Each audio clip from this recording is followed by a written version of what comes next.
हो सकता है मुकदमे में तो ये दोनों नामजद हैं, कोई तीसरा बंदा इनका फायदा उठा गया हो। उस पिस्टल पे जब काम किया गया तो पता चला कि वो फिनिशिंग दोबारा हुई हुई है, उसके सारे नंबर मिटे हुए हैं। यही वो 9mm का इसी मॉडल का पिस्टल था, इसी तर्ज का बना हुआ, जो कि इसके वालिद के कत्ल में इस्तेमाल हुआ था। 109 का मसला और 109 में पुलिस के लिए ये बहुत बड़ा इम्तिहान है। आपको पहले प्रॉपर साबित करना पड़ेगा कि जो कातिल था वो इनके साथ कैसे राब्ते में था। बलाज ने उसके बुलेट प्रूफ जैकेट भी पहनी हुई थी। देखिए, क्योंकि ये लाहौर की बड़ी दुश्मनदारी में से एक थी। अस्सलाम वालेकुम नाज़रीन, आप देख रहे हैं एक न्यूज़ और मैं हूं बिलाल ज़फ़र। नाज़रीन, आज हमारे साथ सीनियर क्राइम रिपोर्टर और deputy bureau chief Express News Nauman Shaikh साहब मौजूद हैं। इनसे आज बालाज के हवाले से अपडेट लेंगे कि अभी तक की सूरत हाल क्या है, मुल्ज़िमान कौन कौन से गिरफ़्तार हुए हैं और कौन मुल्क से फ़रार हो चुके हैं, अब तक जो है क्या अपडेट है। नौमान साहब से पूछें। सर अस्सलाम वालेकुम। वहीं शाम नौमान भाई, बहुत शुक्रिया आपने हमें टाइम दिया।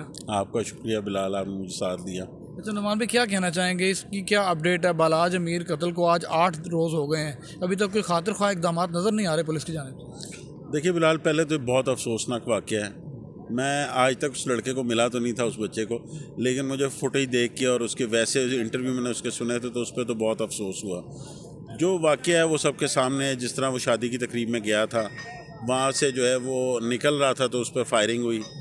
उसमें बहुत सी सारी चीज़ें जो है वो लोगों की तरफ से चल चुकी हैं, लेकिन इसमें तफ्तीश में जो अब तक की पेशरफ्त है वो ये है कि पुलिस को जो वहाँ से पिस्टल मिला था वो उन्होंने पकड़ के शकील भट्ट को दे दिया था, जो इंस्पेक्टर CI है। उस पिस्टल पे जब काम किया गया तो पता चला कि उसकी सारी जो है वो फिनिशिंग दोबारा हुई हुई है, उसके सारे नंबर मिटे हुए हैं। मिटने के बाद उसका दोबारा उसको कलर किया गया और यही वो 9mm का इसी मॉडल का पिस्टल था, इसी तर्ज का बना हुआ, जो कि इसके वालिद के कत्ल में इस्तेमाल हुआ था।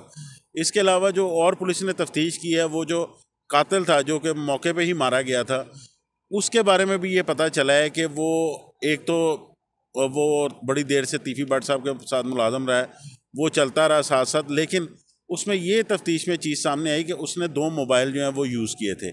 एक मोबाइल जो है उसने जब सारा टारगेट अपना ले लिया था, वो लेने के बाद उसने फेंक दिया था। पुलिस को वो भी मिल गया, उसकी CDR पे पुलिस काम कर रही है।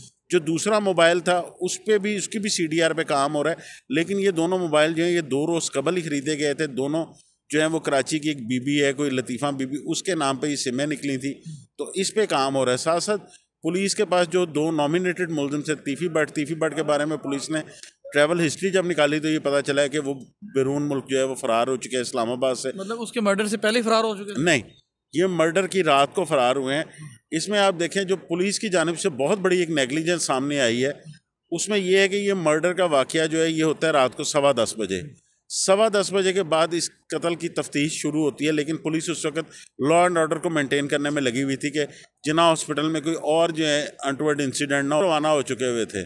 तो उससे पहले अगर काम होता तो शायद कहीं पर रोका जा सकता उन्हें, लेकिन पुलिस की जानिब से FIR इतनी लेट इंदराज हुआ। वो भी SHO और DSP जो मौके पर जाकर इन्होंने उनके घर से वो सारी तहरीर ली और तहरीर लेने के बाद जो है FIR दी, तो उससे काफ़ी चीज़ें डिले हो गई थी। दूसरा गोगी भट्ट का नाम आया था, तो गोगी भट्ट की तलाश में पुलिस अभी तक लगी हुई है। कोई 4 जगह इन्होंने रेड की है, कोई 2 गनमैन भी उसके उठाए हैं। तीफ़ी भट्ट की तरफ भी रेड की, वहाँ से कोई इनको एक खानसामा इनका मिला था, लेकिन वो किसी ना काम के, क्योंकि ये सब लोग जो है ये पहले ही जा चुके थे।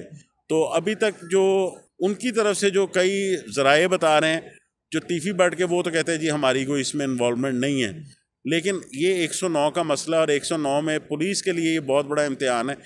जो मुद्दई पार्टी है, जो उसका भाई है मौसब, उसकी जानिब से दरख्वास्त तो दे दी गई है कि इसकी तफ्तीश जो है वो तब्दील करके CI को दी जाए, और CI के पास जब तफ्तीश आती है तो तब इस केस में जो है वो पेशरफ्त होगी। उससे पहले जो इन्वेस्टिगेशन पुलिस थी वो अपना काम कर चुकी है। 4 रोज़ इन्वेस्टिगेशन के पास 5 रोज़ ये मैटर रहा, तो क्या समझते हैं कि वो नाकाम रहे बिल्कुल इसमें तफ्तीश करने में और इसको सारे आगे चलाने में?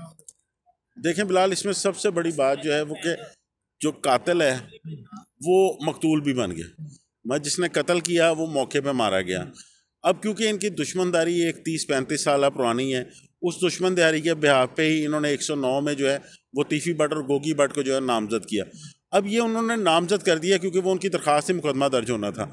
अब उसके बाद जो आगे तफ्तीश है उसमें 109 के तहत उन दोनों को जो है वो कातिल डिक्लेयर करने के लिए बहुत सारे पहलू देखने पड़ेंगे। बहुत लंबी तफ्तीश ये चलेगी, ये कोई इस तरह की तफ्तीश नहीं, क्योंकि वो जो आपको पहले प्रॉपर साबित करना पड़ेगा कि जो कातिल था वो इनके साथ कैसे राब्ते में था, इसने कहाँ से कैसे प्लान हुआ, क्योंकि आखिर वो कहीं से आया है।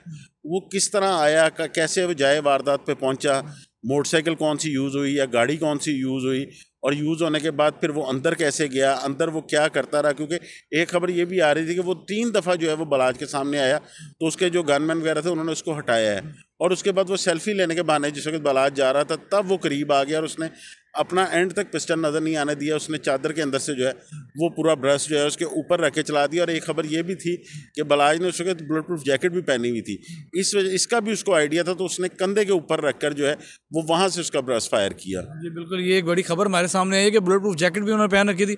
अच्छा नुमान भाई, मुझे बताएं कि शकील भट्ट कोई सीआईए के इंस्पेक्टर हैं, उनका बड़ा नाम लिया जा रहा है कि जिस वक्त टीपू ट्रक्का वाला का मर्डर हुआ था उस वक्त वो एयरपोर्ट पे मौजूद थे, और जब बालाज मर्डर होते हैं तो वो उस वक्त मौके पे मौजूद थे। आप क्या कहना चाहेंगे, उनकी कितनी इन्वॉल्वमेंट है इसमें?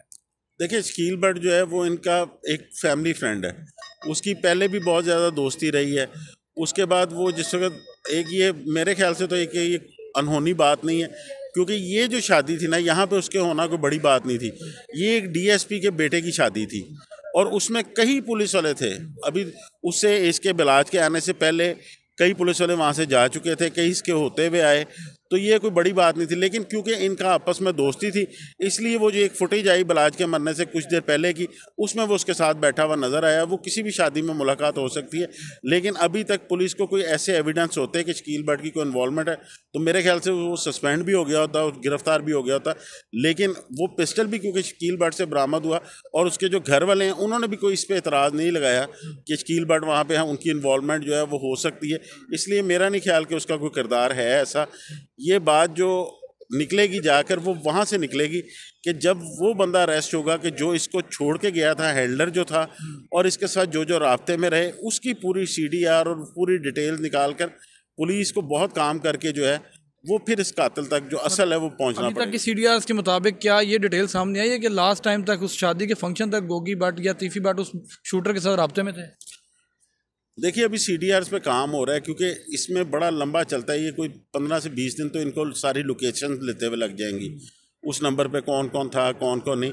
और फिर पुलिस ये अभी शो भी नहीं करेगी कि उसमें कौन इन्वॉल्व था, क्योंकि जैसे कि अभी एक र्यूमर चल रही है कि जो गोगी भट्ट है वो अभी तक बाहर फरार नहीं हुआ, वो पाकिस्तान में मौजूद है।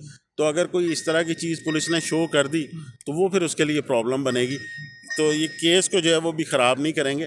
अभी तफ्तीश इतनी है कि इनके मोबाइल और असला जो है वो जब सीआई के पास तफ्तीश आएगी तो ये फ्रॉन्जिक के लिए जाएंगे, तो फ्रॉन्जिक के बाद जो रिपोर्ट्स आएंगी उसके बाद इस पर सही काम शुरू होगा। नुमान भाई, आखिरी सवाल मेरा कि मैंने कल इसरार भट्ट साहब का इंटरव्यू किया, वो कहते हैं कि बालाज अमीर इस सुलह के हक में था, वो हमें कहता था कि हमारी सुलह करवाई जाए, मेरे बाप दादा की लड़ाई थी, मेरी लड़ाई नहीं थी, लेकिन तीफी भट्ट इस पर एग्री नहीं हुए। तो आप क्या समझते हैं कि तीफी भट्ट के दिल में क्या राय था? आपकी तफ्तीश क्या कहती है? देखिए, क्योंकि ये लाहौर की बड़ी दुश्मनदारी में से एक थी, तो इसके बारे में बहुत सारी बातें जो हैं वो सुनने में आती रहीं। 2017 में जब यहाँ तक बात पहुँच गई थी, जो इनके सुलह करवाने वाले थे, उसमें यहाँ तक भी हमारे तक बात पहुँची थी कि बलाज की जो शादी है उसमें गोगी भट्ट और तीफी भट्ट की जो फैमिली है ये भी शामिल होगी जाके। ये मेहंदी पे अपनी फैमिलीज भेजने पे भी जो थे वो तैयार थे। लेकिन उस दौरान जो एक मुबैना तौर पे आप कह सकते हैं कि बलाज जो है उसके और उसके दोस्तों ने इसको उकसाया कि ये तुम्हारे बाप के कत्ल में नामजद थे, ये था वो था। तो वो अपने दोस्तों के साथ उठाया और उसने जो बताते हैं हकायक भी, जो एफआईआर भी हुई, कि इसने जाकर पहले गोगी भट्ट के घर के बाहर ग्वाल मंडी फायरिंग कर दी, उसके बाद नसीराबाद जाकर जो है वो तीफी भट्ट के घर के पास जो है वो फायरिंग कर दी। उसके बाद चीज़ें जो है वो रिवर्स हुई। फिर जिस तरह की इनकी दुश्मनदारी थी उसमें जिस तरह बलाज अब टिकटॉक वगैरह पे या जगह जगह आ जा रहा था, तो मेरा नहीं ख्याल कि उसको इस तरह फ्रीली मूव भी करना चाहिए था। तो क्योंकि वो चीज़ें बैक हो चुकी हुई थी, दुश्मनदारी जो है वो अभी कायम थी। तो उसमें ये भी पॉसिबल है कि हो सकता है मुकदमे में तो ये दोनों नामजद हैं, कोई तीसरा बंदा इनका फ़ायदा उठा गया हो, क्योंकि ये दुश्मनदारियाँ बहुत पुरानी हैं। इसमें कई ऐसे लोग भी इन्वॉल्व हैं जो कि पहले उनके साथ थे, अब इनके साथ हो गए, अब इनके साथ से हटके वो फिर इनसे अलहदा धड़ा बन गया हुआ है। तो इसमें अभी ये तफ्तीश होगी तो पता चलेगा कि असल प्लानिंग कहाँ पे हुई, किस तरह कातिल को स्टैंड किया गया और किस तरह उसने ये जाए वारदात पे वो आया और ये वारदात सरंजाम दी। बहुत शुक्रिया जी नुमान शेख साहब आपका। नाज़रीन, आपने नुमान साहब की गुफ्तगू सुनने का कहना है कि इन दो ग्रुप्स के अलावा कोई तीसरा बंदा भी इसका फ़ायदा उठा सकता है, और अभी ये चीज़ें तफ्तीश में सामने आ जाएंगी कि असल हक़ाइक़ हैं क्या। हमें इजाज़त दीजिए, अल्लाह हाफ़िज़।